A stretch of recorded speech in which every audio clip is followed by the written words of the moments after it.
আচ্ছা, তড়িৎ চুম্বকত্ব চ্যাপ্টারের বাকি পার্টটা করব, আরও একটা ক্লাস লাগবে শেষ করার জন্য। আজকে করব হচ্ছে লোরেঞ্জ বল মেনলি, মানে একটা আধানের উপর চৌম্বক ক্ষেত্রের মধ্যে কি পরিমাণ বল কাজ করে সেটা নিয়ে আলোচনা হবে। আর পরের ক্লাসে আলোচনা হবে galvanometer, most important topic galvanometer. Galvanometer থেকে কোশ্চেন পরীক্ষাতে আসে আর স্টুডেন্ট ভুল করে, সেটা পরের দিন হবে। তার আগে একটু ভুলগুলো তোদেরকে বলে দিচ্ছি যেগুলো লিখলি তোরা। সলিনয়েড যখন আঁকছিস কিপটামো করে আঁকবি না, একটু বড় সড়ো করে আঁকিস। এই হলো সলিনয়েড, এইভাবে ডট ডট দিয়ে দিলি মানে দীর্ঘ বোঝানোর জন্য। এবার যে পরিবাহী তারটা আছে সেই পরিবাহী তারটা তো অনুশীলার ব্যাটারি নাই, অনুশীলার না মানে পরিবাহী তারটার ব্যাটারি নেই, ঠিক আছে। এটা ব্যাটারি যদি না থাকে কারেন্ট কি করে যাবে, ও একদম রেক্ট্যাঙ্গেল করে দিয়েছে। এই ভুলের থেকেও সব থেকে বড় ভুল, আমরা অক্ষ বরাবর চৌম্বক ক্ষেত্র বের করছি, এটাকে কেউ গুরুত্বই দিচ্ছিস না। এটা আঁকতে হয় গোল গোল করে এঁকে দিলেই হয়ে গেল, দিয়ে এরকমভাবে পথ এঁকে দিচ্ছিস। এটা পথ ছিল? পথ এমনভাবে আঁকতে হবে যেন অক্ষ দিয়ে যায়। ম্যাক্সিমামই এই ভুলটা করেছিস, অক্ষের ওপর দিয়ে পথটাকে নিয়ে যেতে হবে, এবার ওপরে তুই যত খুশি নিয়ে যেতে পারিস, বুঝতে পারলি? ম্যাক্সিমামের দেখলাম এই জায়গাটা ভুল করেছিস। এইসব জিনিসগুলো নজর দিতে হবে, এগুলো সব তো আর মুখে বলা যাবে না, তোরা লিখছিস বলে বুঝতে পারছি যে কী কী ভুল করতে পারিস। ওকে, আর কি ভুল দেখলাম? অভিমুখের কথাটা। চৌম্বক ক্ষেত্র যখনই কথাটা চলে আসবে, অভিমুখ যদি দেওয়া যায়, ম্যাক্সিমাম ক্ষেত্রে দেওয়া যাবেই, যদি দেওয়া যায় তাহলে অবশ্যই অভিমুখ বলতে হবে, কোশ্চেনে চাক আর না চাক। কারণ ভেক্টর কোয়ান্টিটি সবসময় ইনকমপ্লিট হয়ে যাবে যদি তুই অভিমুখটাকে না বলে দিস। মানের সাথে সাথে অভিমুখটাকে বলতে হবে, ঠিক আছে। চৌম্বক ক্ষেত্রে সলিনয়েডের ক্ষেত্রে অভিমুখ কোন দিকে হবে? অক্ষ বরাবর বাইরের দিকে, বহির্মুখী, ঠিক আছে। অক্ষ বরাবর কথাটা বললেও চলবে, হয়েছে। আচ্ছা, একক দৈর্ঘ্যের পাক সংখ্যাকে স্মল এন দিয়ে প্রকাশ করি আর টোটাল পাক সংখ্যাকে ক্যাপিটাল এন দিয়ে প্রকাশ করি। দুটোর মধ্যে যেন গুলিয়ে না যায়। কারো একজনের খাতায় দেখলাম এটা ভুলভাল উল্টোপাল্টা করেছিস। যদি উল্টোপাল্টা করিস তাতে কোনো ভুল নেই, কিন্তু উল্লেখ করে দিতে হবে কোনটা কি, তবে অসুবিধা নেই। সাধারণত আমরা স্মল এনটাকেই প্রকাশ করে থাকি একক দৈর্ঘ্যের পাক সংখ্যা দিয়ে। আর কিছু ভুল করলি? হ্যাঁ, অ্যাম্পিয়ারের পরিক্রমণ সূত্রতে গিয়ে B vector dl vector mu zero I, কেন রে? ডট হবে না এখানে? আচ্ছা, ডট হবে। এটাও যদি কেউ দিয়ে দিচ্ছিস তো এখানে ক্লোজড ইন্টিগ্রেশন নাই, ক্লোজড ইন্টিগ্রেশন দিতে হবে তো। দিয়ে এরকমভাবে পরীক্ষাতে লিখে আসিস, দিয়ে এসে বলিস যে পরীক্ষার নাম্বার কমে গেছে, ঠিকঠাক খাতা দেখেনি। তুই ঠিকঠাক লিখতেই পারিস নি, খাতা কি দেখবে? এরকম ভুল যদি দেখে পুরোটাই কেটে দিবে, বুঝেই যাবে যে মুখস্থ করে নিয়ে এসছে, কোনো কনসেপ্ট নেই ভেতরে, ঠিক আছে। তাহলে এবার শুরু করি। চৌম্বক ক্ষেত্রে কোনো আহিত কণার উপর ক্রিয়াশীল বল। আহিত কণা কথাটার অর্থ কি? ইংরেজি বলে বুঝিয়ে দিবি, চার্জড পার্টিকেল, চার্জড পার্টিকেল।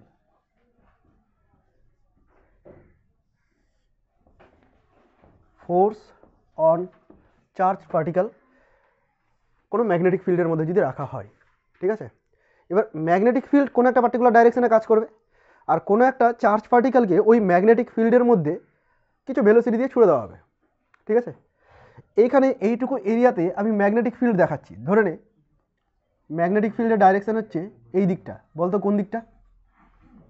এই ছবি দিয়ে আমি কোন দিক ডাইরেকশন বোঝাতে চাইছি? ম্যাগনেটিক ফিল্ডের ডাইরেকশন কোন দিকে?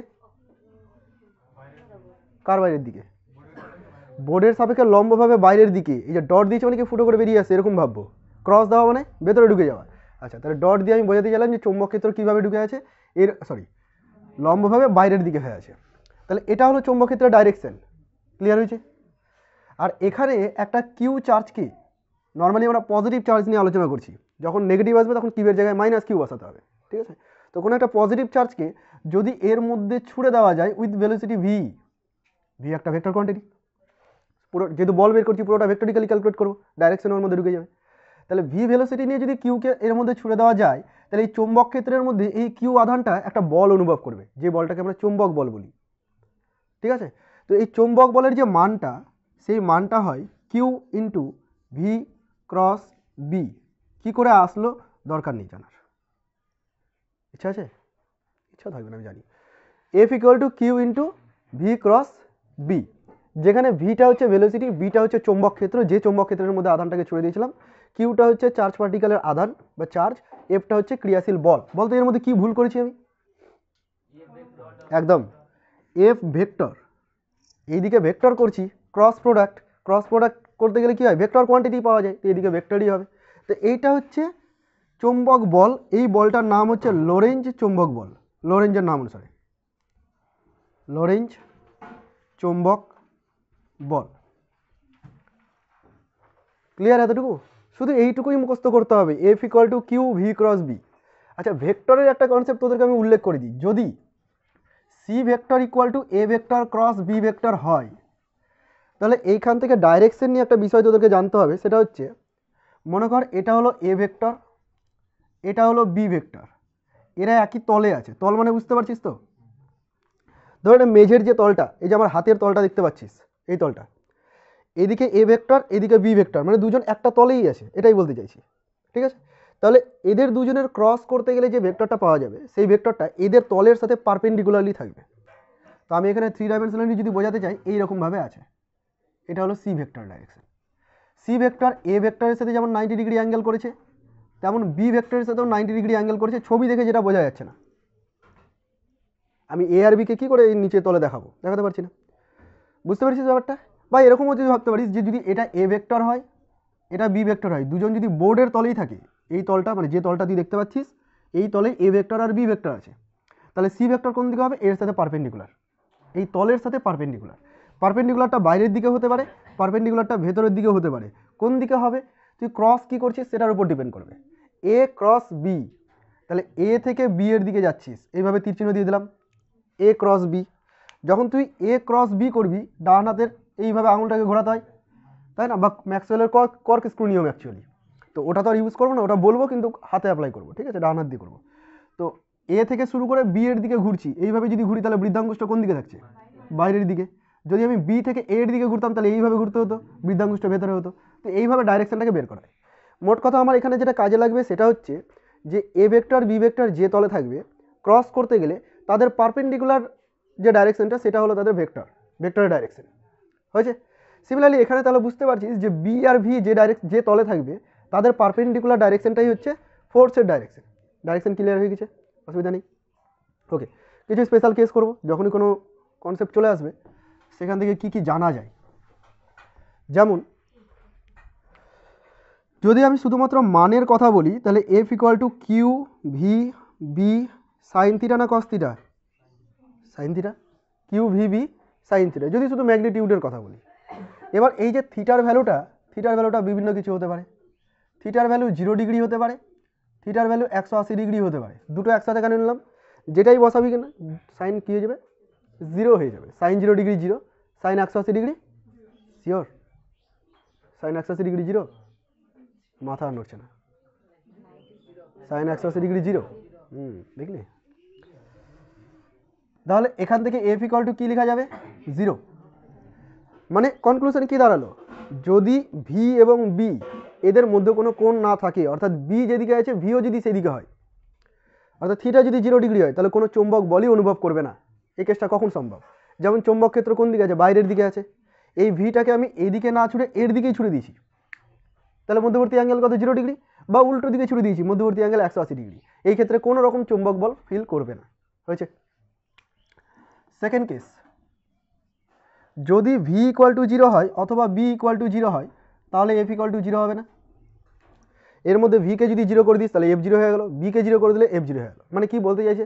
চৌম্বক ক্ষেত্র আছে, কিন্তু কোনো একটা পার্টিকেল, একটা চার্জ পার্টিকেল, ও রেস্টে আছে, ও মুভ করছে না, কোনো ভেলোসিটি নেই, তাহলে চৌম্বক বলও ফিল করবে না। অর্থাৎ কোনো পার্টিকেল যদি রেস্টে থাকে, কোনো মুভমেন্ট না করে, তাহলে তার ক্ষেত্রে কিন্তু কোনো চৌম্বক বল ফিল হবে না। আমরা যখন ইলেকট্রোস্ট্যাটিক চ্যাপ্টার পড়েছিলাম, সেখানে কিন্তু স্ট্যাটিক কথা অর্থ কি? চার্জ স্ট্যাটিক আছে, চার্জের মুভমেন্ট হচ্ছে না। তো যেহেতু ওখানে চার্জের মুভমেন্ট হচ্ছে না, তাই ওখানে চৌম্বক ক্ষেত্র উৎপন্ন হচ্ছিল না, ওখানে চৌম্বক ক্ষেত্র নিয়ে আলোচনা করিনি। কিন্তু যখন কারেন্ট ইলেকট্রিসিটিতে ঢুকে গেছিলাম, তখন কিন্তু চার্জগুলো ফ্লো করছিল বলে কারেন্ট পাওয়া যাচ্ছিল, তাহলে ওইখানে কিন্তু চৌম্বক ক্ষেত্রও তৈরি হবে। এবার আমরা বললাম না যে কোনো একটা পরিবাহী তারের মধ্যে দিয়ে তড়িৎ প্রবাহিত হওয়ার জন্য তার চারপাশে চৌম্বক ক্ষেত্র উৎপন্ন হচ্ছে? কনসেপ্টগুলো একে অপরের সাথে রিলেটেড, বোঝা যাচ্ছে কিনা? ওকে, যদি চৌম্বক ক্ষেত্র না থাকে, বি যদি 0 হয়, তাহলে আবার কি করে চৌম্বক বল আসবে? তাহলেও চৌম্বক বল আসবে না। ওকে, থার্ড পয়েন্ট, যেটা মোস্ট ইম্পর্টেন্ট পয়েন্ট, তিনটা কেসের মধ্যে থার্ড পয়েন্টটা সব থেকে ইম্পর্টেন্ট। যদি থিটার মান হয় 90 ডিগ্রি, তাহলে এফ ইকুয়াল টু কী হবে? কে বলবি? Q V B. এবং এই ভ্যালুটা কিন্তু ম্যাক্সিমাম, মানে এফ এর maximum value Q V B হতে পারে। এর মানে এর থেকে বেশি হতে পারে না, এর থেকে কম হতে পারে, কারণ সাইন থিটার যে মানটা 0 থেকে শুরু করে 1-এর মধ্যে সীমাবদ্ধ, ম্যাক্সিমাম মান 1, তো ম্যাক্সিমাম মান আমি 1 করে নিয়েছি থিটা 90 ডিগ্রি বসিয়ে, তাহলে এটা হলো এফ এর ম্যাক্সিমাম মান, বোঝা গেল? তাহলে একটা চার্জ পার্টিকেল চৌম্বক ক্ষেত্রের মধ্যে থাকলে ম্যাক্সিমাম কতটা ফোর্স ফিল করতে পারে, কিউ ভিভি, যখনই ম্যাক্সিমাম কথা বলে দিবে তুই বুঝিয়ে যাবি থিটা 90 ডিগ্রি, তোকে উল্লেখ করে দিবে না, বুঝতে পারলি রে? ওকে, এখান থেকে একটা সংজ্ঞাও তৈরি করা যেতে পারে চৌম্বক ক্ষেত্রের, কি করে, B equal to F by Q into V, তাই না? সুষম চৌম্বক ক্ষেত্রে, চৌম্বক ক্ষেত্র ধর তোকে দিল যে 1 টেসলা চৌম্বক ক্ষেত্র বলতে কী বোঝো, বা 1 ওয়েবার পার মিটার স্কোয়ার চৌম্বক ক্ষেত্রের সংজ্ঞা লেখো, তো তুই কী বলবি, যে চৌম্বক ক্ষেত্রের মধ্যে একটা একক আধান একক গতিবেগে গেলে যে পরিমাণ ফোর্স ফিল করবে, এটা যদি 1 মিটার পার সেকেন্ড হয়, তাহলে সেই চৌম্বক ক্ষেত্রটাকে বলা হবে 1 weber per metre square. Simple জিনিস না, সংজ্ঞা থেকে তৈরি করতে পারবো, বুঝে গেছে? অবশ্যই সেটা ম্যাক্সিমাম ফোর্স কথাটা বলতে হবে, সর্বোচ্চ যে পরিমাণ বল অনুভব করবে তাকেই বলছি আমরা 1 ওয়েবার পার মিটার স্কোয়ার। হয়েছে, 3টা কেস হয়েছে। আচ্ছা, তাহলে এটা আমরা কি করলাম, লরেঞ্জ চৌম্বক বল করলাম, হয়েছে। আচ্ছা, এখানে থিটার মানটা 90 ডিগ্রি হতে গেলে বের করে নিতে পারছিস, যদি থিটার মানটা 90 ডিগ্রি না হয়ে যে কোনো অ্যাঙ্গেল হয়, যে কোনো থিটা অ্যাঙ্গেল হয়, তাহলে কি করে করব? এক তো বের করার প্রসেস বলেছিলাম, এরা কোন তলে আছে দেখতে হবে, আর সেই তলের সাথে পারপেন্ডিকুলার ডাইরেকশনটাকে ওদের ক্রস প্রোডাক্টের ডাইরেকশন হিসেবে আমরা ধরবো। এখানে আরেকজনের নিয়ম আমাদেরকে পড়তে হবে, সেটা হচ্ছে ফ্লেমিংয়ের বামহস্ত নিয়ম, পড়েছিস 2 বছর আগে, কোথায়, ক্লাস 10-এ পড়েছিস, খুব ইম্পর্টেন্ট ছিল, তাই না? পরীক্ষায় আসতে পারতো, কি এরকম করতে হতো, কিছু পারতাম না, পারতি এইরকম না, হ্যাঁ অনেকে এরকম করে, ওগুলো না, এটা ফিজিক্স গ্যাংস্টার, বুঝলি, ফিজিক্সের গ্যাংদের এরকম সাইন থাকবে। তারপরে একটা র্যাপার আছে, কি করে যেন এরকম পি এর মতো করে, এমসি স্ট্যান, আকাশ ভালো চিনবে, ওই তো বললো নামটা, এরকম বলতে হয়। আমি দেখ, আমার অনেক ডিগ্রি নেওয়া হয়ে গেছে, আমি অপমান করতেই পারি, তোরা উচ্চ মাধ্যমিকে পাস করলি না আর ওইভাবে অপমান করছিস।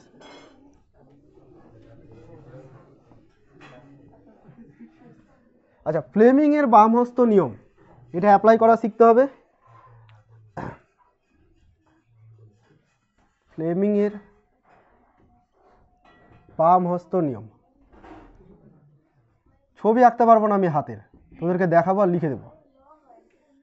হ্যাঁ, ও আচ্ছা, ফ্রেমিং করে দিয়েছি।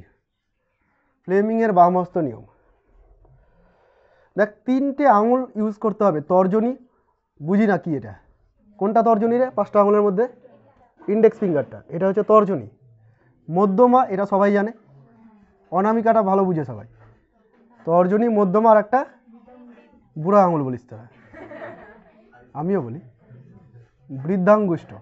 এই 3টে আঙুলকে ইউজ করে অভিমুখ বের করতে হবে, এদের মধ্যে কোন আঙুলটা কোন রাশিমালাকে, কোন রাশিকে প্রকাশ করবে সেটা দেখব। তর্জনী সবসময় চৌম্বক ক্ষেত্রকেই প্রকাশ করবে যে কোনো জায়গায়, ফ্লেমিংয়ের বামহস্ত নিয়ম, আর একটা পড়বো ফ্লেমিংয়ের ডানহস্ত নিয়ম পরের চ্যাপ্টারে গিয়ে, তো ওখানেও কিন্তু তর্জনী ফিক্সড, ও চৌম্বক ক্ষেত্রকেই প্রকাশ করবে, ঠিক আছে। মধ্যমা, এটা হচ্ছে চার্জ পার্টিকেলের গতিবেগের অভিমুখকে নির্দেশ করবে, ঠিক আছে।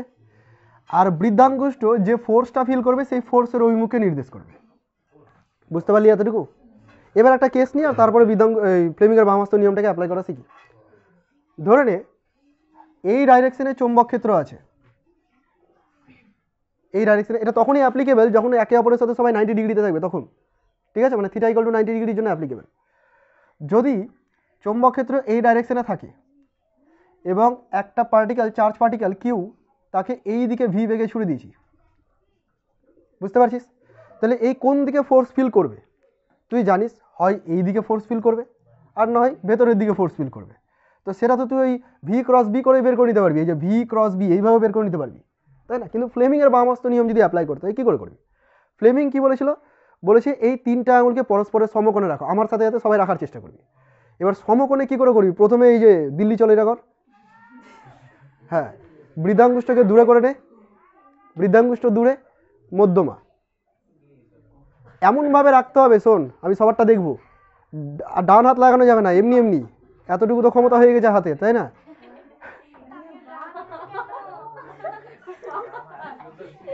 ফ্লেমিং এর বাম হস্ত নিয়ম, ঠিক আছে?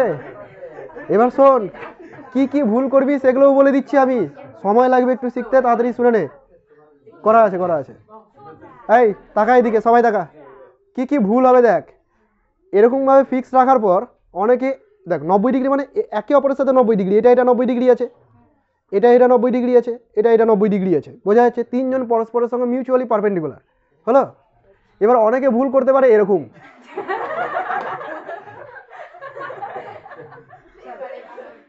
এটাও কিন্তু 90 ডিগ্রি হয়ে যাচ্ছে, কিন্তু মনে রাখবি সবসময় দিল্লি চলো করে করতে হবে, নেতাজি সুভাষচন্দ্রের মতো, মনে থাকবে? হয়েছে রে, হয়েছে। আচ্ছা এবার শোন, এটা করার পর এগুলোর স্ক্রুগুলোকে টাইট করবি। কেমন ভাবে টাইট করবি?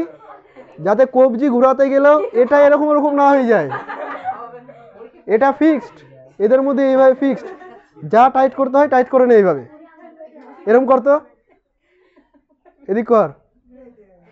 যখন ডাইরেকশন দেখাতে হবে এই কবজিটা ঘুরাবি, এখানে একটা স্ক্রু দিয়েছে তোদেরকে, সন্ধি পড়েছিস তো, কবজা সন্ধি, তো এখানে একটা সন্ধি দিয়েছে, এটাকে ঘোরাবি, কোনো একটা দিয়েছে এটাকে ঘোরানোর চেষ্টা করবি, পারলে নিজে ঘুরে যাবি, কিন্তু এই আঙুলগুলোর কোনো পরিবর্তন করবি না, এটা পরিবর্তন করে দিলে সব শেষ হলো। আগে তোরা শিখ, তারপরে শিখাস। এদিকে দেখ, ফিক্সড হয়ে গেছে। এবার তোদের দিকে ঘুরে যায়, তোদের মতো করে এটা করবো আমি। আমাকে কি বের করতে হবে? বৃদ্ধাঙ্গুষ্ঠ এফ বের করতে হবে, তাই না? বৃদ্ধাঙ্গুষ্ঠ কোন দিকে হচ্ছে, তো তার আগে এই দুটো বরাবর আঙুলগুলোকে সাজিয়ে নি। তোরা থেমে যা, আমি আগে দেখাই, তারপরে তোরা বলবি করবি। তর্জনী কাকে প্রকাশ করবে?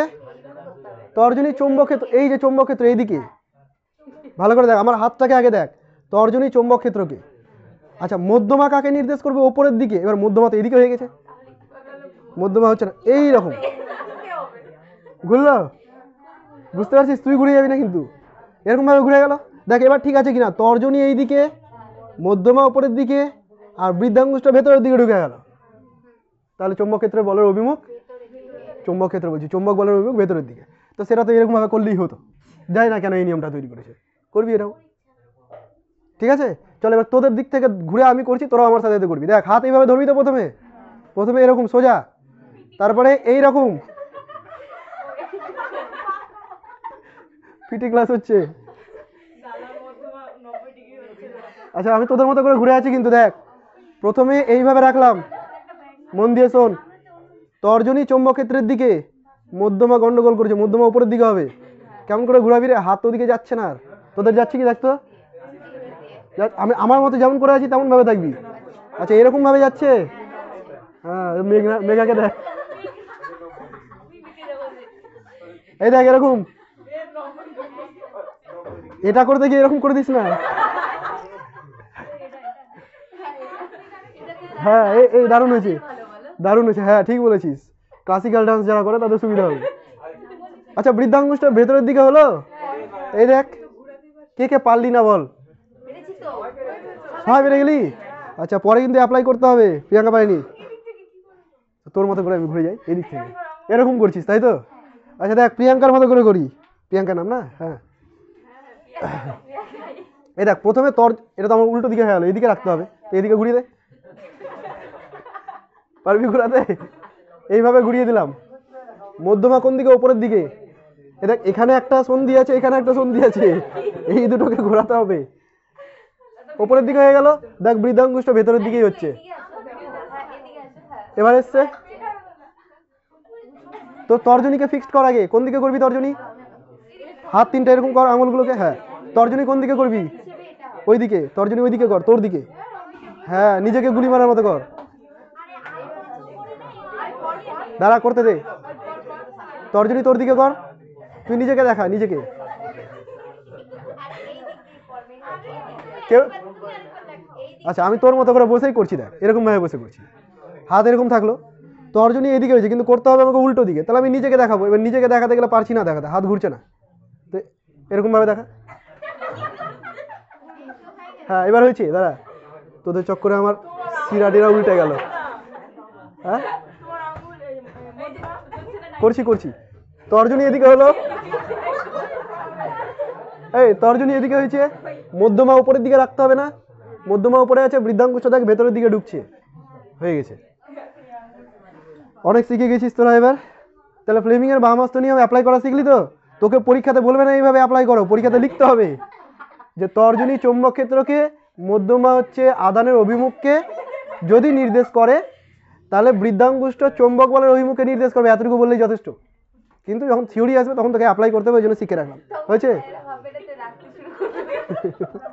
ধর এরকম ভাবে করছিস, অ্যাপ্লাই করছিস, কাকে ডাকছিস?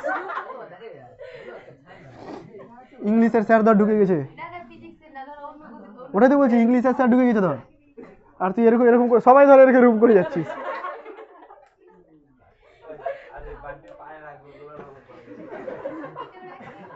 ওকে, আচ্ছা এবার শোন, থেমে যা, হয়ে গেল, হাসি মজা হয়ে গেল, এর দিক তাকা।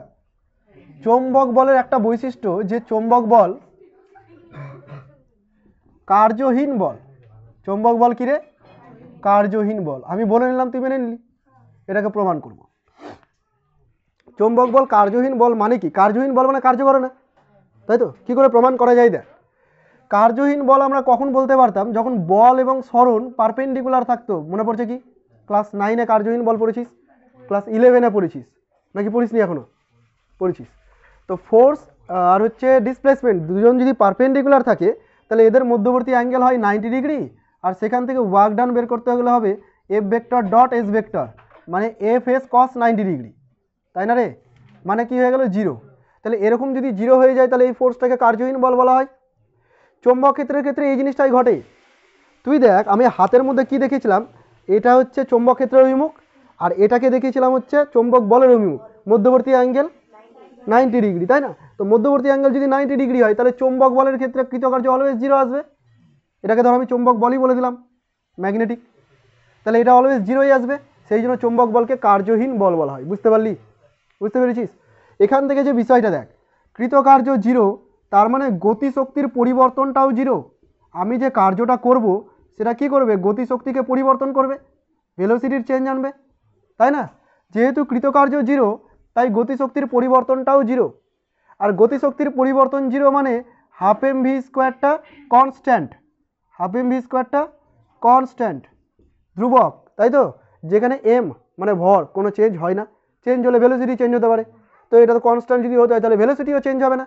তার মোট কথা হচ্ছে যে চৌম্বক ক্ষেত্রের মধ্যে যদি কোনো আধান ঢুকে যায় কোনো ভেলোসিটি নিয়ে, 10 মিটার পার সেকেন্ড ভেলোসিটি নিয়ে ঢুকে গেল, ওর ভেলোসিটি আর চেঞ্জ হবে না, ও 10 মিটার পার সেকেন্ড ভেলোসিটিতেই চলতে থাকবে। চেঞ্জ তাহলে কি হবে? ফোর্স তো কিছু কাজ করবে নাকি?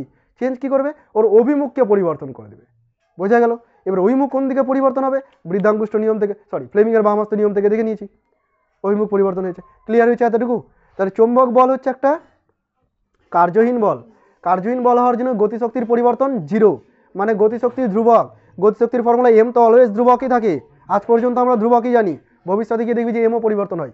আর ভেলোসিটি যে ভি, সেটাকে কনস্ট্যান্ট থাকতে হবে, তার মানে ভেলোসিটি চেঞ্জ হচ্ছে না। তাহলে ফোর্স কি করছে? বসে বসে মুখ দেখছে ওর, ফোর্স একটাই কাজ করছে, ওর ডাইরেকশনটাকে চেঞ্জ করে দিচ্ছে। কার্যহীন বলে ডাইরেকশন চেঞ্জ হয়ে যায় শুধুমাত্র। ক্লিয়ার হয়ে গেছে এতটুকু? চৌম্বক বলের বৈশিষ্ট্য হয়ে গেল। এবার এই যে অভিমুখটাকে পরিবর্তন করে দিচ্ছে কোনো একটা আধানকে, কোনো একটা আধানের গতিপথের অভিমুখকে যে পরিবর্তন করে দিচ্ছে, সেই গতিপথটা কেমন হবে সেটা আমরা এখন দেখব। গতিপথটা কেমন হবে একটু দেখ মন দিয়ে। গতিপথ আগের মতো করে চৌম্বক ক্ষেত্রের অভিমুখ আমি দেখিয়ে দিলাম কোন দিকে, বল বল, বহির্মুখী, তাই না? বোর্ড সাপেক্ষে লম্বভাবে বহির্মুখী। এখনো লাইন বলতে পারছিস না তোরা, পুরো এক্সাক্ট লাইনটা হচ্ছে যে বোর্ড সাপেক্ষে বা পৃষ্ঠা সাপেক্ষে, তোদের তো পৃষ্ঠা হবে, পৃষ্ঠা সাপেক্ষে লম্বভাবে বহির্মুখী, এই কথাটা বলতে হবে। আচ্ছা ঠিক আছে, এবার কোনো একটা আধান, কিউ আধান, একে ভি বেগে আমি এই চৌম্বক ক্ষেত্রের মধ্যে ছুড়ে দিলাম, ভি বেগে চৌম্বক ক্ষেত্রের মধ্যে ছুড়ে দিলাম, ঠিক আছে? তাহলে এই পয়েন্টে আমি যদি এর অভিমুখ দেখতে চাই কোন দিকে হবে, তার জন্য ফ্লেমিংয়ের বামহস্ত নিয়ম হেল্প করবে আমাকে। ফ্লেমিংয়ের বামহস্ত নিয়ম আমি অ্যাপ্লাই করবো, আর তোরা অ্যাপ্লাই করবি না, তো হাসাহাসি শুরু করে দিবি। এই দেখ, তর্জনী আমি প্রথমত এটাকে ফিক্সড করে নিলাম, কোন দিকে হবে আমি জানি না, ফিক্সড করে নিলাম। এবার আমাকে দেখতে হবে যে চৌম্বক ক্ষেত্র এই দিকে আছে, তাহলে এটা ঘুরিয়ে দিলাম, মানে ডান হাত লাগবে না, এমনি এমনি ঘুরে যাবে, ঠিক আছে? ঘুরিয়ে দিলাম। তারপরে ভেলোসিটি এই ডাইরেকশনে আছে, মানে মধ্যমাকে ওই দিকে রাখতে হবে, কি করব? এইদিকে ঘুরিয়ে দেবো, তাই না? এইরকমভাবে আবার ঘোরাতে চলে যাস না, এটা ঘোরালেই হবে, যে কোনো একদিকে ঘোরাবি, ফিক্সড করবি, সময় লাগবে। তাহলে এটা কোন দিকে থাকছে রে? নিচের দিকে। তার মানে এই একটা ফোর্স ফিল করবে নিচের দিকে যাওয়ার জন্য, বোঝা গেল? এবার নিচের দিকে যখন ফোর্স ফিল করবে তার মানে এই কী করবে, এইভাবে ঘুরে যাবে, এর গতিপথটা এইভাবে চেঞ্জ হয়ে যাচ্ছে, বুঝতে পারলি? এই পার্টিকেলটা কী হলো, নিচের দিকে একটা ফোর্স ফিল করার জন্য এইভাবে গতিপথের আকারে ঘুরে গেল। যখন এই পয়েন্টে আসলো, একটু খেয়াল কর, এই পয়েন্টে এখন ভেলোসিটি কোন দিকে, স্পর্শক বরাবর বাইরের দিকে। ভেলোসিটি সবসময় স্পর্শক বরাবর হবে, তাই না? ভেলোসিটি বাইরের দিকে। চৌম্বক ক্ষেত্র তো এইভাবেই আছে, চৌম্বক ক্ষেত্রে কোনো চেঞ্জ হয়নি। আচ্ছা, এবার এখানে তাহলে বল কোন দিকে কাজ করছে, তার জন্য আবার এই ফর্মুলা, ফ্লেমিংয়ের বাম হস্ত নিয়ম। দেখ কী করছি, চৌম্বক ক্ষেত্র মধ্যমা কোন দিকে রাখা উচিত, নিচেই আছে, তাহলে বৃদ্ধাঙ্গুষ্ঠ আমার দিকে, মানে এ এখন ফোর্স ফিল করছে কোন দিকটা, এই দিকটা। তো এই দিকে ফোর্স ফিল করার জন্য কী হবে, আবারও এই দিকে ঘুরে যাবে এইভাবে, এখানেও যদি করিস তো উপরের দিকে হবে, দিয়ে একটা বৃত্তপথ কমপ্লিট করবে। আর দেখাতে হবে আমাকে, মোটামুটি বুঝে গেছিস তাই না, সিমেট্রিক্যাল শেপে। তাহলে এর যে পুরো গতিপথটা এরকম একটা বৃত্তাকার গতিপথ হবে, মানে কি করলো, শুধুমাত্র অভিমুখের পরিবর্তন করলো। বুঝতে পারলি বৃত্তাকার পথ কী করে হলো? অর্থাৎ একটা চার্জ পার্টিকেল যদি ঢুকে যায় কোনোভাবে ভুল করে, তাহলে ও চক্রাকারে ঘুরতেই থাকবে ওর মধ্যে। ক্লিয়ার? আচ্ছা, যদি এই বৃত্তপথটার ব্যাসার্ধ আমি স্মল আর ধরে নিই, স্মল আর যদি ধরে নিই, তাহলে বৃত্তপথে ঘূর্ণনের জন্য যে কোনো বস্তুর কেন্দ্রের দিকে একটা অভিকেন্দ্র বল কাজ করে। ক্লাস 11-এ পড়েছিলাম, আমি তো পড়েছিলাম, তোরা পড়েছিস কিনা জানি না। কি ফর্মুলা কী ছিল অভিকেন্দ্র বলের? পড়েছিলাম, মাথা কয়েকটা নড়লো, পড়েছিলাম, বল। অভিকেন্দ্র বলের formula half M V square, গতিশক্তি রে ঘুচু, M V square by R. Very good, M V square by R, এটা হচ্ছে অভিকেন্দ্র বল। আর যেখানে ব্যাসার্ধ, আর ভিটা কি, গতিবেগ। আচ্ছা, এই অভিকেন্দ্র বলটা কোথা থেকে আসলো, এটাও পড়েছিলাম কিনা জানি না, তোরা পড়েছিলে কিনা জানি না। এরকম ধরনের ছিল যে অভিকেন্দ্র বলের বাস্তব কোনো অস্তিত্ব নেই, অন্য কোনো বলটাকে আমরা অভিকেন্দ্র বল হিসেবে ধরি। যেমন পৃথিবী সূর্যের চারদিকে ঘুরছে, নাকি ঠিক বললাম তো? হ্যাঁ, পৃথিবী সূর্যের চারদিকে ঘুরছে, তাহলে এখানে একটা মাধ্যাকর্ষণ বল কাজ করছে, এই বলটা এখানে অভিকেন্দ্র বল। একটা সুতোই বেঁধে পাথরকে ঘোরাচ্ছি, সুতোর মধ্যে টান কাজ করছে, তাহলে ওর টানটা হচ্ছে ওখানে অভিকেন্দ্র বল। তো সিমিলারলি এখানে এই অভিকেন্দ্র বলটার উৎস কেউ আছে, এই অভিকেন্দ্র বলটার উৎস হচ্ছে কিউভিভি, চৌম্বক বল। এদিকে চৌম্বক বল কাজ করছিল না, সাইন থিটা কোথায় গেল, থিটা 90 ডিগ্রি, এইদিকে বি আর ওইদিকে ভি, দুজনের মধ্যে অ্যাঙ্গেল 90 ডিগ্রি, তাই জন্য থিটা নেই, সাইন থিটা 0, 1 হয়ে গেল। তাহলে এই একটা রিলেশন দাঁড়াচ্ছে যখন কোনো বৃত্তপথে ঘুরবে, ইম্পর্টেন্ট একটা রিলেশন, ডিরাইভও করতে দেয়। আর এখান থেকে যেটা আসে বলে দিচ্ছি কি আসে, তুই এখান থেকে যদি বের করিস কী কী বের করতে পারবি, দেখ কী কী বের করা যাবে। V equal to R equal to, এখানে R equal to M V by Q B, এটা লেখা যায়? দেখ তো ঠিক লিখেছি কিনা, ঠিক লিখেছি তো, R equal to M V by Q B. মানে যে বৃত্তাকার পথে ঘুরবে সেই বৃত্তাকার পথের যে ব্যাসার্ধ, এই ব্যাসার্ধটা কী কী বিষয়ের উপর ডিপেন্ড করছে, কিসের উপর ডিপেন্ড করছে, মাস অফ দ্য পার্টিকেল, ভরের উপর নির্ভর করছে, ভেলোসিটির উপর ডিপেন্ড করছে, আধানের উপর ডিপেন্ড করছে, চৌম্বক ক্ষেত্রের উপর ডিপেন্ড করছে। কিভাবে ডিপেন্ড করছে, সমানুপাতিক ব্যস্তানুপাতিক, চোখেই দেখতে পাচ্ছিস সব কিছু, তাই না? আরেকটা জিনিস করা হয় এখান থেকে, V by Q by M into B, এটাকে এরকমভাবেও লেখা হয়। কেন এমনটা লেখা হলো, এমটাকে নিচে নিয়ে চলে আসলো, এই যে কিউ বাই এম, এই রাশিটা একটা পরিচিত রাশি, কোথায় পড়েছিস বলতো? তড়িৎ ক্ষেত্র চ্যাপ্টার পড়তে গিয়ে যখন ফার্স্ট চ্যাপ্টারটা পড়েছিলি, কী ছিল, স্থির তড়িতের প্রাথমিক ঘটনাবলী, ওখানে কিউ বাই এম ব্যাপারটা এসেছিল, ঠিক আছে? তো এই কিউ বাই এম এই রাশিটার সঙ্গে কিভাবে সম্পর্কিত, মাঝে মাঝে এটাও দেয়, কিভাবে সম্পর্কিত, ব্যস্তানুপাতিক সম্পর্ক। বুঝতে পেরেছিস? তাহলে চৌম্বক ক্ষেত্রে কোনো একটা আহিত কণা সুষম বৃত্তীয় পথে ঘোরে, এটার নাম হচ্ছে আপেক্ষিক আধান। আপেক্ষিক আধান রাশিটা গুরুত্বপূর্ণ এই কারণেই যে প্রথম দিকে এদের আধান বের করা যেত না, মাস বের করা যেত না চার্জ পার্টিকেলগুলোর, কিউ বাই এমটাকে বের করা যেত এক্সপেরিমেন্টালি। তো তখন থেকে ওই কিউ বাই এমটা প্রচলিত ছিল, কিন্তু বর্তমানে আমরা মাস, আধান এগুলো সব জানি, সেই জন্য আর আলাদা করে পড়ার দরকার মানে এইভাবে ভেঙে ভেঙে বললেও চলে, ঠিক আছে?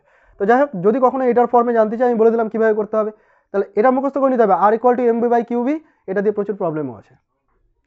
ওকে, আচ্ছা, এবার দেখ, যখন এই বৃত্তাকার পথে ঘুরছে, এই বৃত্তাকার পথে ঘূর্ণনের জন্য একটা কনস্ট্যান্ট বেগ নিয়ে ঘুরছে, তাই না? বৃত্তাকার পথে ঘূর্ণনের জন্য তার কিন্তু একটা পর্যায়কালও পাওয়া যাবে, মানে এক পাক ঘুরতে কত সময় নেয়, ঠিক আছে? তো এই পর্যায়কালটা যদি তোকে বের করতে হয়, পর্যায়কালকে কি দ্বারা ডিনোট করি রে, টি দ্বারা ডিনোট করি, টাইম পিরিয়ড, ঠিক আছে? তো টিটা যদি বের করতে হয়, কিভাবে বের করবো টিটাকে? টাইম মানে হচ্ছে দূরত্ব বাই বেগ, ওপরে দূরত্ব নিচে বেগ, এটা তো জানিস, 9 থেকে শিখে এসেছিস। তো দূরত্ব কত? পুরো 1 পাক ঘোরার জন্য 2 পাই আর দূরত্ব, পুরো 1 পাক ঘোরার জন্য 2 পাই আর দূরত্ব, আর বেগ হচ্ছে ভি, তাহলে 2 পাই আর বাই ভি। আচ্ছা, আর এর মান তুই মুখস্থ করে নিয়েছিস। কি মুখস্থ করেছিস? M V by Q B, M V by Q B, আর নিচে একটা ভি ছিল অলরেডি, তা কি হলো এটা? 2 পাই এম বাই কিউবি। এটাকেও মুখস্থ করতে হবে, পর্যায়কালের রাশিমালা, T equal to 2 pi M by Q B. তো টি পর্যায়কাল কী কী বিষয়ের উপর ডিপেন্ড করছে? Mass of the particle, charge of the particle, magnetic field, ভেলোসিটির উপর ডিপেন্ডই করছে না। খেয়াল করেছিস? কত ভেলোসিটি নিয়ে ছুড়ে দিচ্ছে তার উপর ডিপেন্ড করছে না। তুই আস্তে ছুড়ে দে আর জোরে ছুড়ে দে, টি ফিক্সড, পর্যায়কাল ফিক্সড, 1 পাক ঘুরতে ফিক্সড টাইম লাগবে কোনো একটা নির্দিষ্ট পার্টিকেলের ক্ষেত্রে। বোঝা গেল?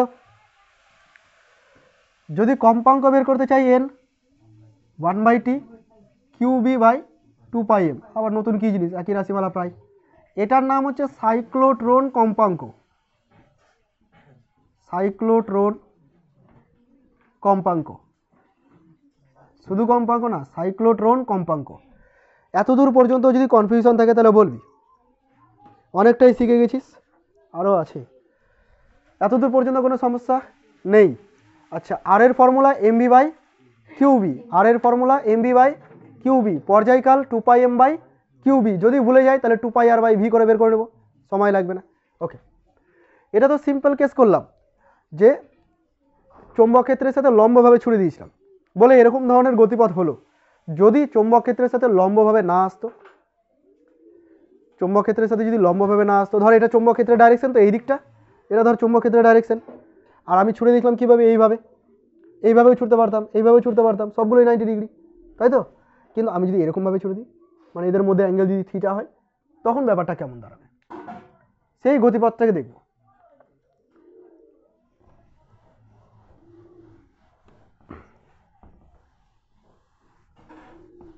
ছবিটা বোঝানোর জন্য আমি পুরো পার্সপেক্টিভটাকেই চেঞ্জ করে দিচ্ছি। দেখ, এতক্ষণ পর্যন্ত চৌম্বক ক্ষেত্রকে আমি বোর্ডের সাথে পারপেন্ডিকুলার দেখাচ্ছিলাম, ঠিক আছে? এখন যদি ওইভাবে দেখায় তাহলে আমার ছবি আঁকতে অসুবিধা হবে।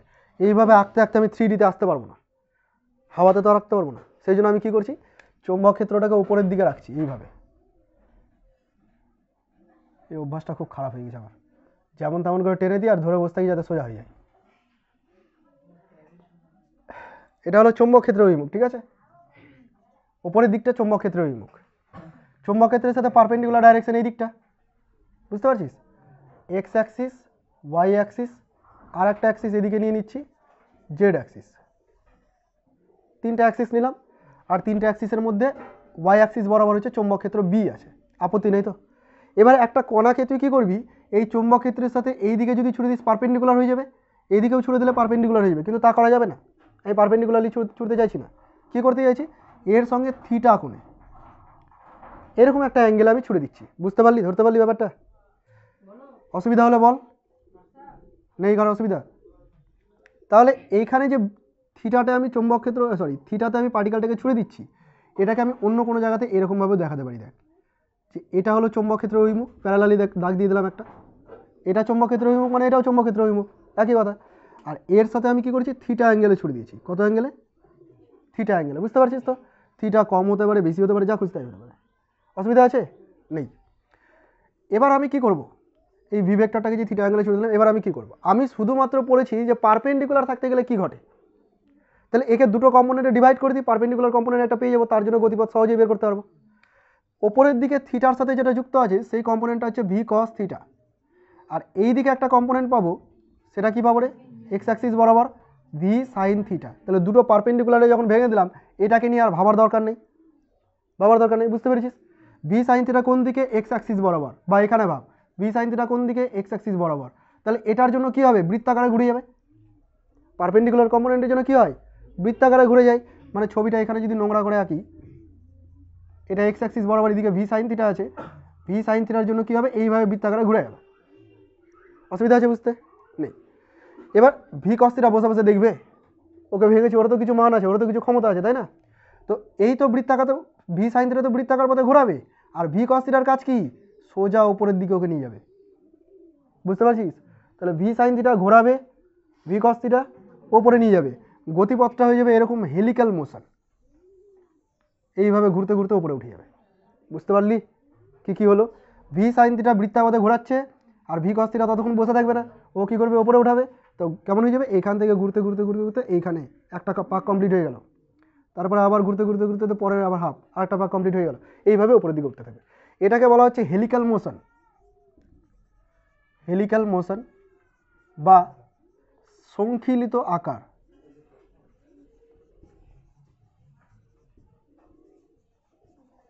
হেলিক্যাল মোশন বা সংখিলিত আকার, বা আর কি লেখা আছে দেখতো,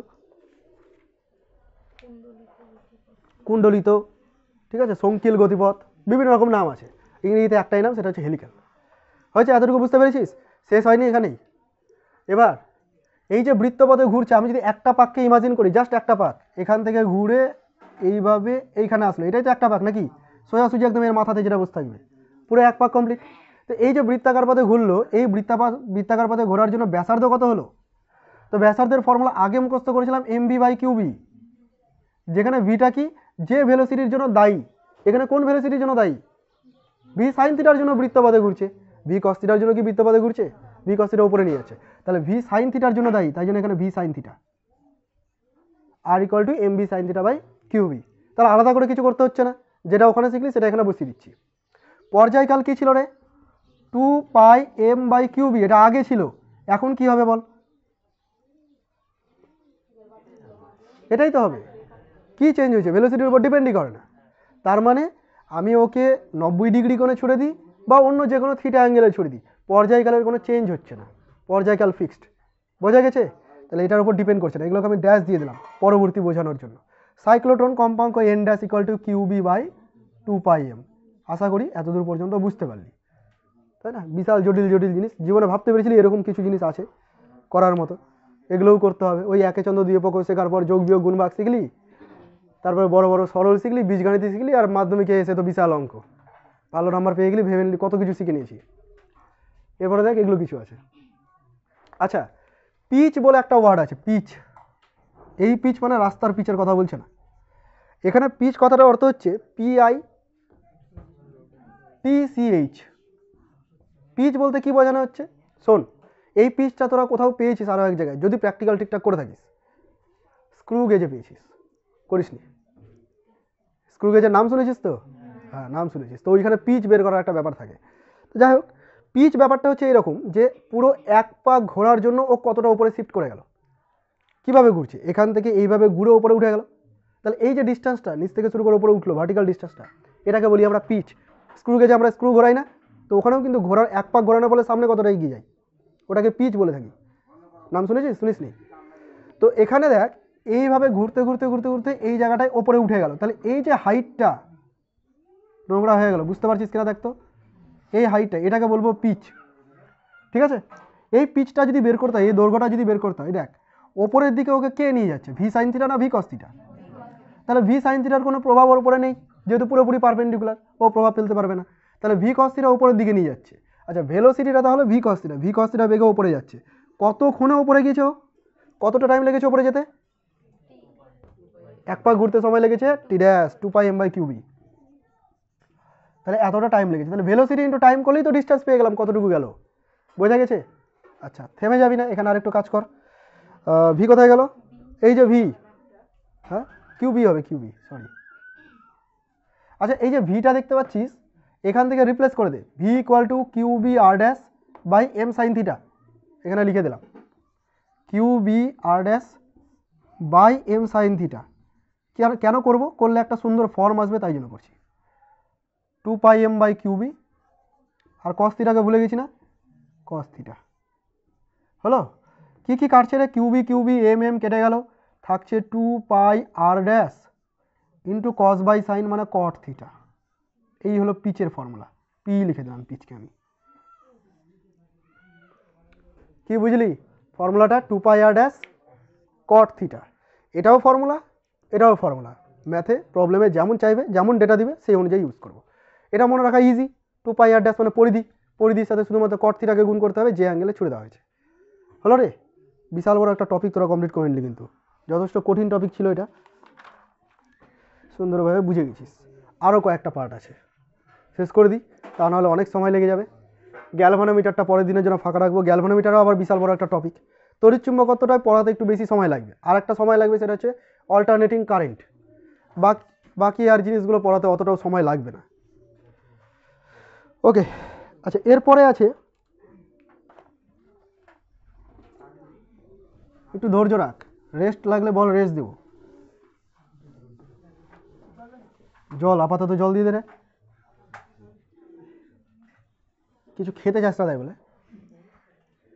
তোরা খেতে চাইলে আমার ভয় লাগে।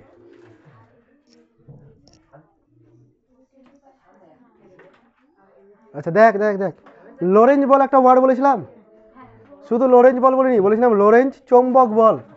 ঠিক আছে, যদি কোনো অঞ্চলে চৌম্বক ক্ষেত্র এবং তার সাথে তড়িৎ ক্ষেত্র দুটো একসাথে কাজ করে কোনো একটা অঞ্চলে, দেখ দুটোকে এবার মিশিয়ে দিচ্ছি একসাথে। চৌম্বক ক্ষেত্র নিয়ে এতক্ষণ আলোচনা করেছিলাম, তড়িৎ ক্ষেত্রকে ভুলে গেছিলাম ফার্স্ট চ্যাপ্টারের পরে বাদ। তো যদি কোনো অঞ্চলে চৌম্বক ক্ষেত্র তড়িৎ ক্ষেত্র দুটোই থাকে, থাকতেই পারে, একে অপরের সাথে ইন্টার রিলেটেড, তো যদি থাকে তাহলে ওই অঞ্চলে দুই ধরনের বল কাজ করে। একটা হচ্ছে চৌম্বক বল কাজ করে, যাকে আমরা বলেছিলাম কিউ ভি ক্রস বি, তাই না? আর একটা তড়িৎ বল কাজ করবে। তড়িৎ বলের নাম কি রে? তড়িৎ বলের রাশিমালা কি হবে? পারা উচিত, আমি লিখে দিলেই বলবি হ্যাঁ এটাই, তাও বলবি না? কিউ ই ভেক্টর, মনে পড়ছে? F equal to Q E, প্রথম দিকে করেছিলাম তড়িৎ ক্ষেত্র চ্যাপ্টারে।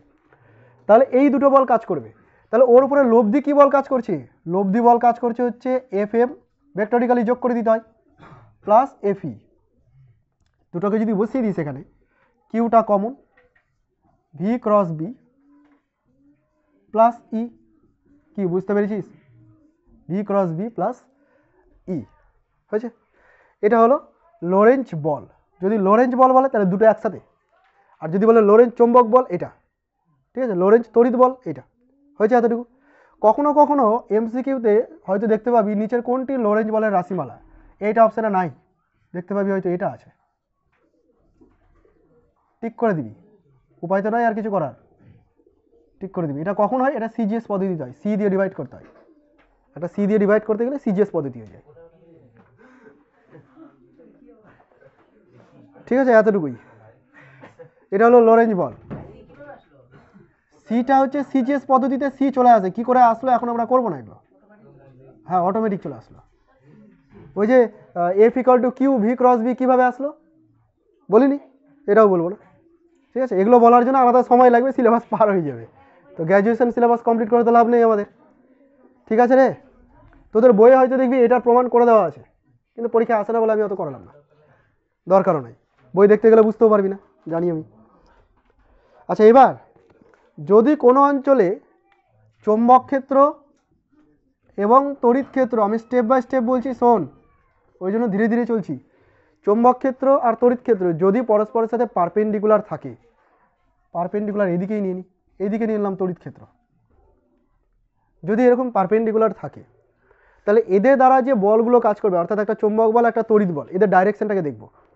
ধর আমি ভি বেগে ওপরের দিকে ছুড়ে দিয়েছি কোনো একটা চার্জ পার্টিকেলকে, তাহলে ওর জন্য যে চৌম্বক বলটা অনুভব করবে সেটা হচ্ছে কিউ ভি ক্রস বি। কোন দিকে অনুভব করবে কেউ বলতে পারবি? এটা X axis, Y axis and Z axis, কেউ বল আমাকে কোন অ্যাক্সিস বরাবর কাজ করবে চৌম্বক বল? কিউ ভি ক্রস বি কোন দিক? জেড অ্যাক্সিস বরাবর, শিওর? তো সেটা বাইরে হতে পারে, ভেতরে হতে পারে না, তো কোন দিকে হবে সেটা আমাকে বলতে হবে, বাইরে না ভেতরে? ভেতরে হবে। বাকিরা বলতে পারছিস কি? দেখ শুধু ও পারলেই হবে, তোদেরকেও পারতে হবে। কিছুই ঢুকছে না, কি পড়ছি এগুলো? ভেতরের দিকে হবে কেন? কোন নিয়ম অ্যাপ্লাই করলি? আদি সহজ নিয়ম অ্যাপ্লাই করছি, এটা আদি নিয়ম সব থেকে সহজ, এই নিয়ম অ্যাপ্লাই করলেই চলবে। কি করে? ভি ক্রস বি, তাহলে ভি থেকে স্টার্ট কর আর বিতে চলে যা। কোন দিকে হলো? আচ্ছা ডান হাত, ঠিক করেছে দেখ, ভি থেকে কোন দিকে? বি এর দিকে। কোন দিকে হলো? ভেতরের দিকে হলো।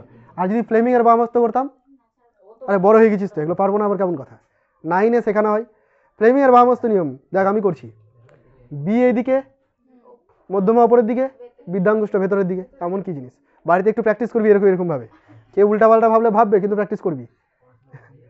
তাহলে এই দিকে চৌম্বক বল কাজ করছে এফ এম, শোন ভালো করে, এই দিকে চৌম্বক বল কাজ করছে এফ এম।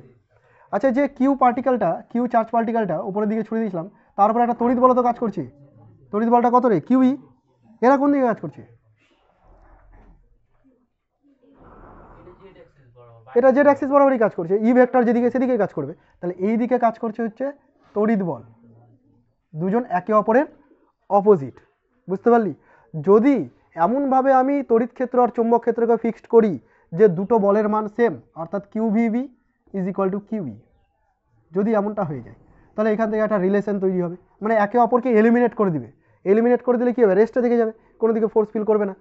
তাহলে এর ক্ষেত্রে কী হবে, যদি এখান থেকে ভি বের করিস, দেখ কী দাঁড়াচ্ছে, ই বাই বি।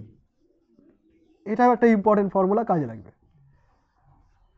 এটা কাজে লাগবে। শেষে দিয়ে গিয়ে তড়িৎ চুম্বকীয় তরঙ্গ চ্যাপ্টার 2 পেজের একটা চ্যাপ্টার আছে, ওইখানে এই জিনিসটা আবার পাবি, V equal to E by B. হলো, ফর্মুলা হিসেবে দিবে যে তড়িৎ ক্ষেত্রে অ্যাপ্লাই করেছে, চৌম্বক ক্ষেত্রে অ্যাপ্লাই করেছে, চৌম্বক লব্ধি বলটা শূন্য হয়েছে, ভেলোসিটি কত হবে, তো তুই velocity V equal to E by B করে বের করে দিতে পারবি। হয়েছে রে।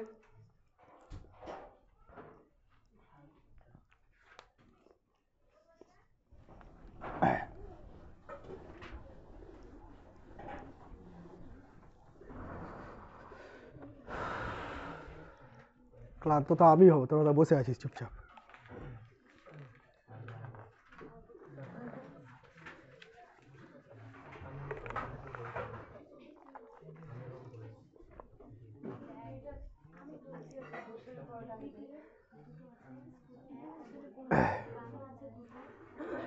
আচ্ছা এবার দেখ,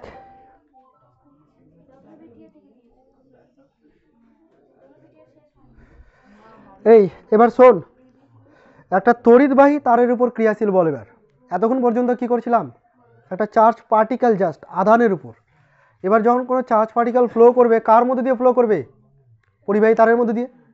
তো যখন চার্জ পার্টিকেলগুলোর উপর চৌম্বক বল কাজ করবে, কথাগুলো শোন আমার, চার্জ পার্টিকেলের উপর যখন চৌম্বক বল কাজ করবে, চার্জ পার্টিকেল ঢুকে আছে পরিবাহী তারের মধ্যে, তাহলে ওই পরিবাহী তারটার উপরে চৌম্বক বলের প্রভাব পড়ছে।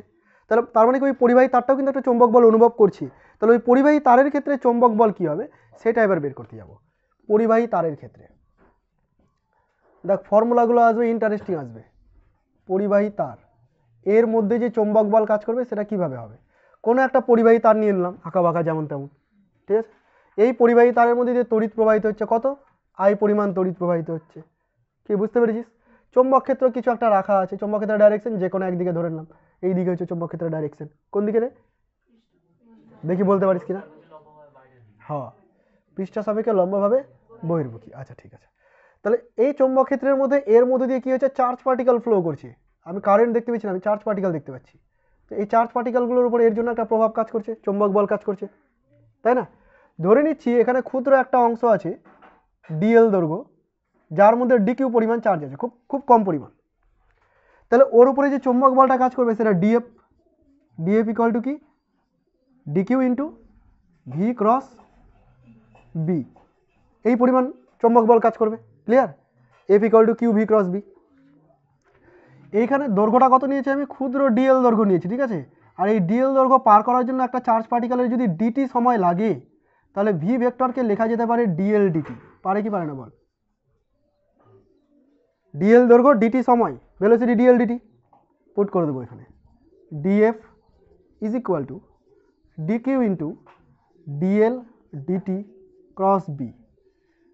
অবকলনের একটা নিয়ম আছে, এই যে ডিটি এর কোনো ভরসা নাই, এর যে যার যার নিচে যে চলে যেতে পারে, যেখানে খুশি সেখানে চলে যেতে পারে।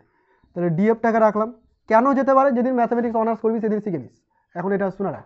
তাহলে ডিটি সবার নিচে যেতে পারে, আমার এমন কোনো জায়গায় নিয়ে যাবো যাতে কিছু পাই, ইম্পর্টেন্ট কিছু যাতে পাই, D Q by D T D L cross B, ঠিক আছে রে এত দূর পর্যন্ত। D F vector D Q by D T I, D Q D T sure. আচ্ছা এটা হলো ডিএল ক্রস বি, বাহ হয়ে গেছে না।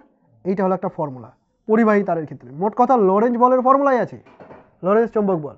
শুধুমাত্র কিউকে ভেলোসিটিকে সরিয়ে এল নিয়ে চলে এসেছি, কিউকে সরিয়ে আই নিয়ে চলে এসেছি, এই দুটো লাইনের গ্যাপ এদের মধ্যে, ঠিক আছে। আচ্ছা এটা মুখস্থ থাকে না, কি করে মুখস্থ রাখতে হবে দেখ, যদি ভেক্টর ফর্ম না করতাম তাহলে লিখতাম এটাকে আইডিএল বি সাইন থিটা, নাকি এটা লিখতাম না, ঠিক আছে।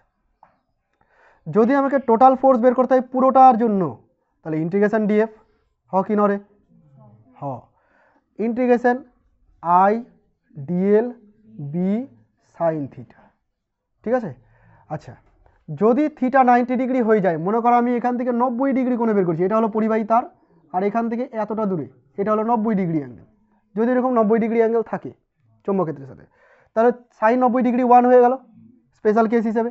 তখন কী হবে দেখ, বি বাইরে বেরাবে, আই বাইরে বেরাবে, ইন্টিগ্রেশনের মধ্যে কে থাকবে, ডিএল থাকবে। ইন্টিগ্রেশন ডিএল মানে টোটাল দৈর্ঘ্য, টোটাল দৈর্ঘ্যটাকে আমি ধরে নিচ্ছি ক্যাপিটাল এল। কী ফর্মুলা দাঁড়ালো, বিল, বিআইএল বিল, ঠিক আছে।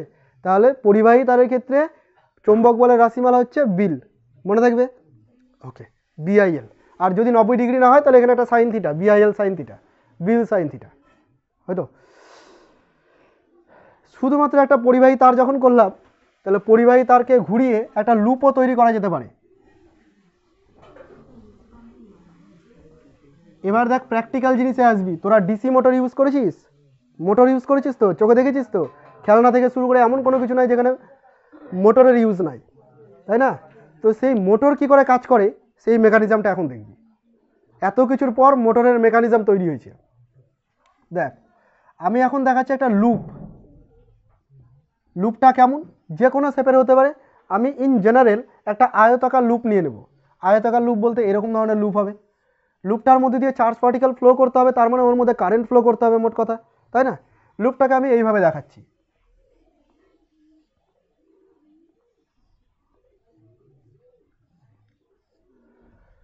কেমন বোঝাতে চাইছি বুঝতে পারছিস কি? আমি বোঝাতে চাইছি এরকম যে এটা হলো এই পেজটা, এই পেজের চার ধারকে যদি তুই পরিবাহী তারের লুপ ধরে নিস, তাহলে এটা এরকমভাবে আছে, বোর্ডের সাথে এইভাবে আছে। এইভাবে কি আঁকতে পারবো? তাই জন্য এরকম বাঁকিয়ে এঁকেছি যাতে মোটামুটি বুঝতে পারিস, ঠিক আছে। এই জিনিসটাকে আমি এইভাবে আঁকতে পারবো না এখানে, সেই জন্য একটু বাঁকিয়ে এঁকেছি যাতে বুঝতে পারিস। এর মধ্যে দিয়ে কারেন্ট ঢুকছে, কোথা থেকে আসছে, কীভাবে আসছে, ওগুলো পরে নিচ্ছে, ওগুলোতে যাবো না।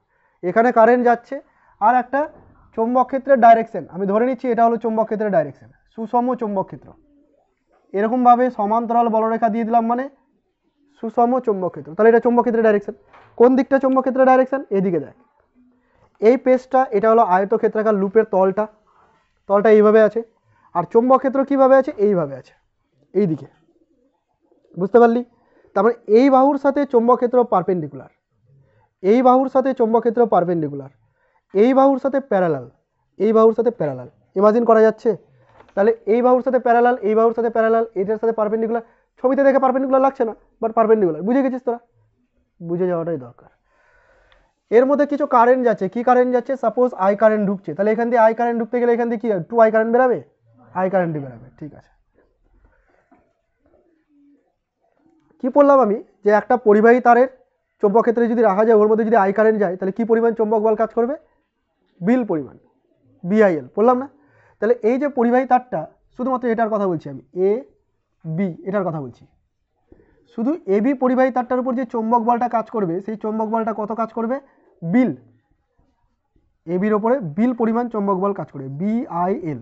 এলটা কি? এলটা হচ্ছে এর দৈর্ঘ্যটা, স্মল এল দিয়ে দিই দৈর্ঘ্য বোঝানোর জন্য। বিল পরিমাণ চৌম্বক বল কাজ করবে। কোন দিকে কাজ করবে? বিষয় হলো এটা, কোন দিকে কাজ করবে। দেখ বি এর ডাইরেকশন এই দিকটা, আর আই এর ডাইরেকশন এই দিকটা। ফর্মুলাতে যদি তুই চলে যাস, F equal to I L cross B, মনে পড়ছে?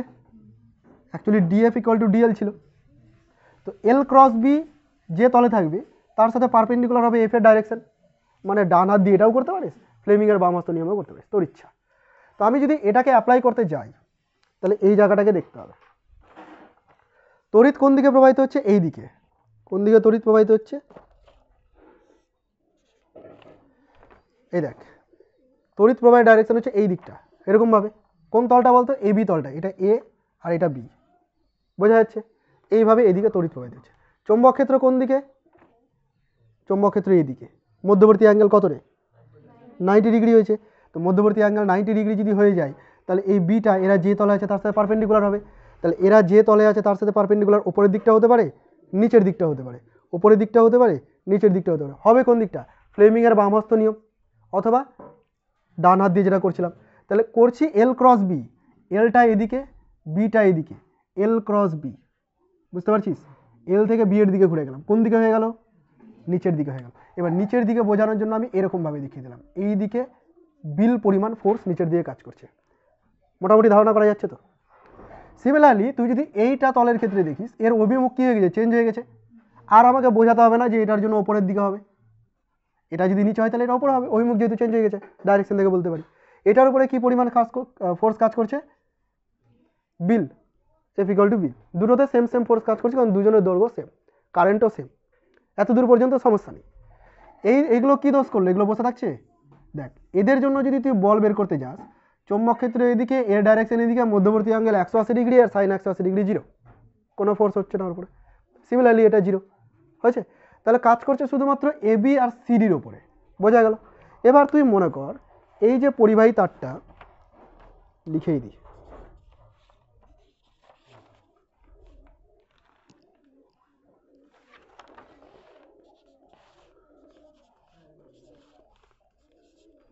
এই দেখ ABCD, ঠিক আছে, ABCD মিলছে এটা।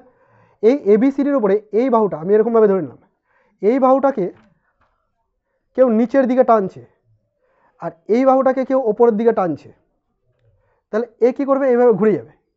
কি বুঝতে পারলি ব্যাপারটা? একজন নিচের দিকে এই দিকে ফোর্স অ্যাপ্লাই করছে আর একজন এখানে ওপরের দিকে ফোর্স অ্যাপ্লাই করছে, তো দুটো সমমানের বল কাজ করছে কিন্তু আলাদা আলাদা বিন্দুতে কাজ করছে, তাহলে এর মধ্যে কী তৈরি করবে, ঘূর্ণন সৃষ্টি করবে, রোটেশন হয়ে যাবে। এমন ধরনের রোটেশন কোথায় কোথায় তৈরি করা যায়, এই যে এখানে তৈরি করা যায়।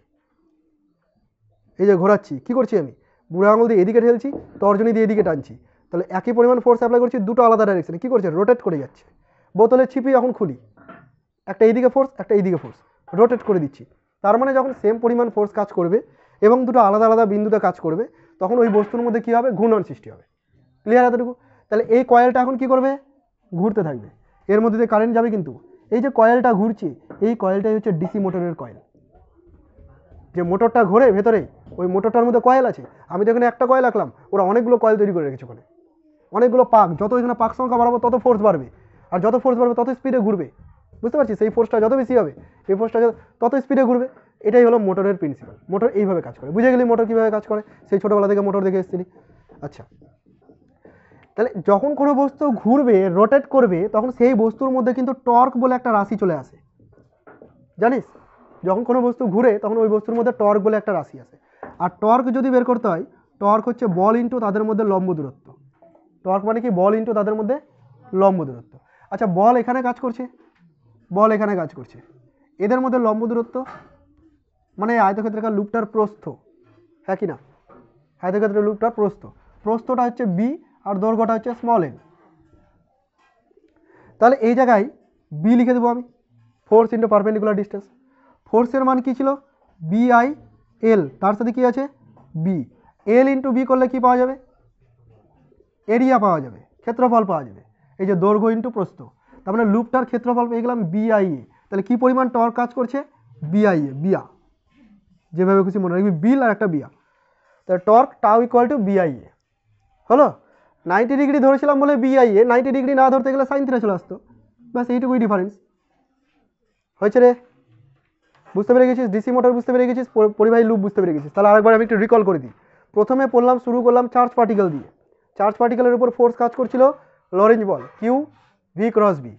ওখান থেকে চলে গেলাম পরিবাহী তারে, পরিবাহী তারে ওটাকে চেঞ্জ করে কি বানালাম, F equal to IL cross B বা বিল, BIL, ঠিক আছে। তারপরে যখন পরিবাহী লুপ, পরিবাহী তার যখন বুঝতে পেরে গেলাম, তো পরিবাহী তারকে ঘুরিয়ে পেঁচে আবার লুপ তৈরি করে দিলাম। তো লুপের মধ্যে গিয়ে দেখলাম টর্ক কাজ করছে, টর্ক মানে ঘূর্ণন সৃষ্টি করছে, তো টর্কটা কত, BIA, ডিসি মোটর হয়ে গেল। ওকে, এবার লাস্ট একটা পার্ট, আর একটু ধৈর্য রাখ, হয়ে যাবে।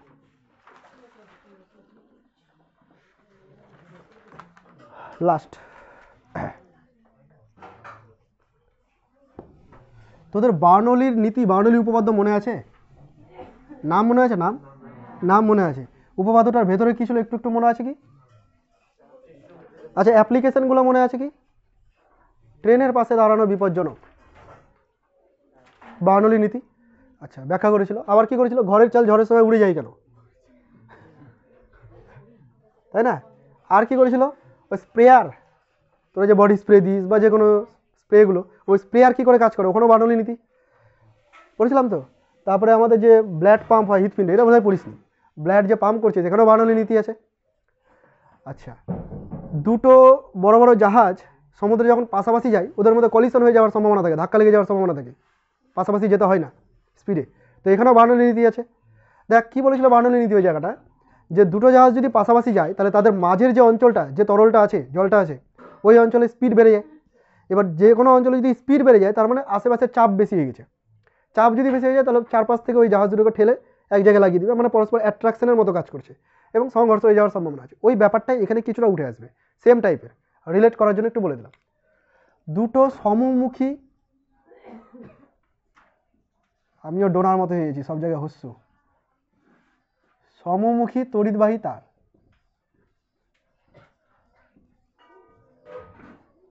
ডোনা আর স্ট্যাটাস দেখাবে না, তাই না? এটাই লাস্ট। সমমুখী তড়িৎবাহী তার, ভার না তার। দুটো তার আছে পরিবাহী তার, একটার মধ্যে I1 কারেন্ট যাচ্ছে আর একটার মধ্যে I2 কারেন্ট যাচ্ছে। এইভাবে কেন আঁকলাম? ওই যে একই রকম, আবার এইরকম লম্ব আঁকতে পারছি না আমি, তাই একটু বাঁকা করে এঁকেছি যাতে তোরা বুঝতে পারিস, ঠিক আছে?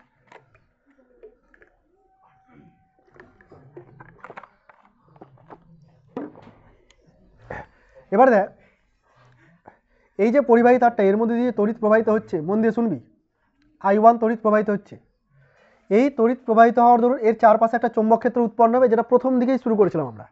একটা পরিবাহী তার, ওর মধ্যে দিয়ে তড়িৎ প্রবাহিত হচ্ছে, চারপাশে চৌম্বক ক্ষেত্র উৎপন্ন হচ্ছে। কীভাবে বের করতে হয়? ডান হাতের মুষ্টি নিয়ম, এইভাবে ধরে নিচ্ছিলাম, এই বিন্দুতে বের করতে গেলে ভেতরে ঢুকছে, এই বিন্দুতে বের করতে গেলে ভেতরে ঢুকছে, মানে এইভাবে ঘুরিয়ে ঘুরিয়ে করছিলাম। তো এই যখন তড়িৎ প্রবাহিত হবে তাহলে এর আশেপাশে চৌম্বক ক্ষেত্র উৎপন্ন হবে, এখানেও একটা চৌম্বক ক্ষেত্র উৎপন্ন হবে। চৌম্বক ক্ষেত্রটা কোন দিকে হবে? ধর আমি এটাকে এইভাবে ধরে নিয়েছি, পরিবাহী তারটাকে, ওইদিকে তড়িৎ যাচ্ছে, ধরে নিলাম। ওই দিকে বের করবো না এই দিকে বের করবো? তুই ইমাজিন কর, কোন দিকে বের করছি? এই দিকে বের করছি। এই দিকে যদি বের করতে যাই, আঙুল দেখ ঢুকছে, বেরিয়ে আসছে, আবার ঢুকছে, তার মানে এই দিকে ঢুকছে। বুঝতে পারলি এতটুকু?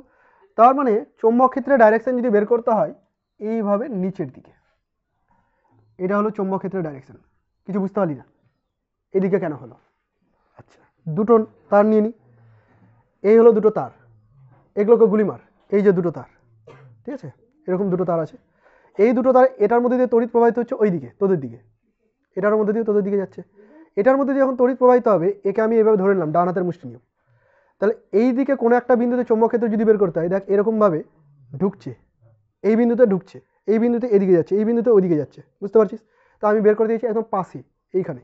তাহলে এরকমভাবে ধরতে গেলে এই বিন্দুতে ঢুকছে, নিচের দিকে আসছে, এখানেই তো এই পরিবাহী তারটা আছে, তাহলে এর ওপর নিচের দিকে কাজ করছে। এই নিচটাকে বোঝানোর জন্য আমি এরকমভাবে আঁকলাম।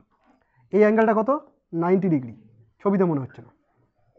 ওকে, আচ্ছা, যখন চৌম্বক ক্ষেত্র আছে, আর এটা বাদ দেবার, চৌম্বক ক্ষেত্র আছে, চৌম্বক ক্ষেত্রের মধ্যে কোনো পরিবাহী তার আছে, তাহলে ওর উপরে আবার বিল পরিমাণ ফোর্স কাজ করবে, তাই না? পরিবাহী তারটার তড়িৎ প্রবাহ কত? I2, এখানে চৌম্বক ক্ষেত্র কত? B1, তাহলে যে ফোর্স কাজ করবে সেই ফোর্সটা কত? B1I2L, বিল পরিমাণ ফোর্স কাজ করবে। যদি আমি একক দৈর্ঘ্যের ফোর্স বলে দিই তাহলে এলটাকে ভেঙে দিলাম, বাদ দিয়ে দিলাম। একক দৈর্ঘ্যের ফোর্স কতটা কাজ করবে? B1 × I2। সিমিলারলি তুই যখন এটার জন্য এটার উপরে ফোর্স বের করতে যাবি, তখনও যদি তুই একক দৈর্ঘ্যে ফোর্স বের করিস, তুই দেখবি এটা আসবে B2I1, কারণ এর জন্য চৌম্বক ক্ষেত্র B2 আর এর কারেন্ট হচ্ছে I1। আর কি বোঝাতে হবে? বোঝা? তাহলে দুজন দুজনের উপর সমান বল অ্যাপ্লাই করছে, কিন্তু সমান দিকে কি অ্যাপ্লাই করছে সেটা আমাকে বুঝতে হবে। সমান দিকে কি অ্যাপ্লাই করছে? দেখ, I আছে এদিকে, এটা তো বিল থেকে এসছে, তাই না? BI × L, এখান থেকে এসছে এটা, যদি আমি ভেক্টর ফর্মে লিখতে চাইতাম। তো I × L এর ডাইরেকশন যেটা হবে সেটাই বলের ডাইরেকশন। I কোন দিকে? আর হ্যাঁ, I এদিকে কি করেছি এখানে? BIL, হ্যাঁ ঠিক আছে। I কোন দিকে কাজ করছে? I এদিকে কাজ করছে, এলটাও তো এদিকে আছে, কিছু গুলিয়ে দিলাম, দাঁড়া একটু।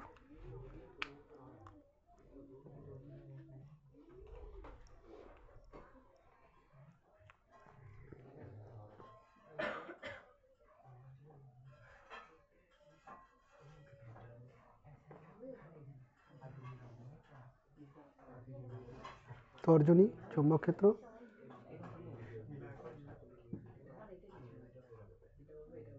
এই ভুল ফর্মুলা লিখেছি বলছিস না কেউ? এটা হচ্ছে IL × B, বিল, বিটা তো ছিলই ওখানে, শুধু এখান থেকে ডিটি চলে গেছিল। তা এটা হচ্ছে এল ক্রস বি। এবার তুই দেখ এল কোন দিকে, এলটা হচ্ছে এই দিকে আর বি কোন দিকে, নিচের দিকে। আমি যদি ফ্লেমিংয়ের বামাস্ত নিয়ম অ্যাপ্লাই করি, আমি করছি দেখ, আই কোন দিকে, ওই দিকে যাচ্ছে, তাহলে এই দিকটা হলো এই দিকটা হলো আয়ের ডাইরেকশন, মধ্যমা আয়ের ডাইরেকশনে আছে। চৌম্বক ক্ষেত্র কোন দিকে, নিচের দিকে, তর্জনীকে চৌম্বক ক্ষেত্রে দিয়ে করতে হবে। এই দেখ আমি হাত ঘুরিয়ে দিলাম, তোদেরকে ঘোরাতে হবে না, মোটামুটি বুঝতে পারছিস কিনা দেখ। মধ্যমা হচ্ছে তড়িৎ প্রবাহের দিকে, এই তড়িৎটা কোন দিকে প্রবাহিত হচ্ছে, ভেতরের দিকে যাচ্ছে, ভেতরের দিকে। তর্জনী কোন দিকে, নিচের দিকে, চৌম্বক ক্ষেত্রের ডাইরেকশন। তাহলে বৃদ্ধাঙ্গুষ্ঠ কোন দিকে হচ্ছে, এই দিকটা হচ্ছে, মানে এই দিকে ফোর্স ফিল করছে। তাহলে ফোর্স কোন দিকে ফিল করছে, এই দিকটাতে ফোর্স ফিল করছে। হলো, এই ফোর্সটা কি ধরে নিচ্ছি F1। সিমিলারলি তুই যখন এটার উপর আবার ফ্লেমিংয়ের বামাস্ত নিয়ম অ্যাপ্লাই করতে যাবি, এটার উপরে ফোর্স কাজ করবে এই দিকে F2, আর দুজন তো সমান ফোর্স F1 F2, তো দুজন যদি সমান সমান ফোর্স অ্যাপ্লাই করে, দুজন দুজনকে কী করছে, অ্যাট্রাক্ট করে নিচ্ছে, তাই না? অর্থাৎ সমমুখী সমান্তরাল প্রবাহ যদি থাকে, তারা পরস্পরকে কী করবে, আকর্ষণ করে নেবে। এটাই যদি উল্টো হতো, একটা এদিকে আর একটা উল্টো দিকে, তাহলে সেমভাবে ডাইরেকশন থেকে বলে দিতে পারতাম যে দুজন বিপরীত দিকে ফোর্স অ্যাপ্লাই করবে, মানে রিপেল করবে। বোঝা গেল? মুখস্থ থাকবে। এটা যদি গুলিয়ে দেয়, সমমুখী সমান্তরাল প্রবাহ পরস্পরকে আকর্ষণ করে, তাহলে বার্নৌলি নীতিতে চলে যাবি। একই দিকে যখন দুজন যাবে, পরস্পর অ্যাট্রাক্ট হয়ে যায়, ওটা থেকেও মনে থেকে যাবে। এই যে ফর্মুলাটা বেরোলো F/L = B2I অথবা B1I, এখান থেকে দেখ B1টাকে কি লেখা যেতে পারে, I2টা I2 থাকলো, B1টাকে লেখা যেতে পারে μ0/4π × 2I1/R। বুঝতে পারলাম না, এই B1টা এর জন্য তৈরি হয়েছে, এটা একটা অসীম ঋজু পরিবাহী তার, তো তার ফর্মুলা μ0/4π 2I/R, সাথে I2। এখানেও যদি বের করতে চাস, এটার জন্য B2 মানে হচ্ছে μ0/4π 2I2/R, আর সাথে কি আছে I1। দেখ দুটো একই জিনিস না, মানে ফোর্সের দিক থেকেও দুজন সমান। ক্লিয়ার হয়েছে? ওকে, এখান থেকে আয়ের একটা সংজ্ঞা তৈরি করা হয়েছে, সেটা তোরা রাশিমালা থেকে নিজেরাই দেখে নিবি, আশা করি বুঝতে পারবি। ঠিক আছে, ব্যাস এতটুকু পর্যন্ত গ্যালভ্যানোমিটারের আগে কমপ্লিট হয়ে গেল। পড়ে আসবি, অবশ্যই লিখতে দিব।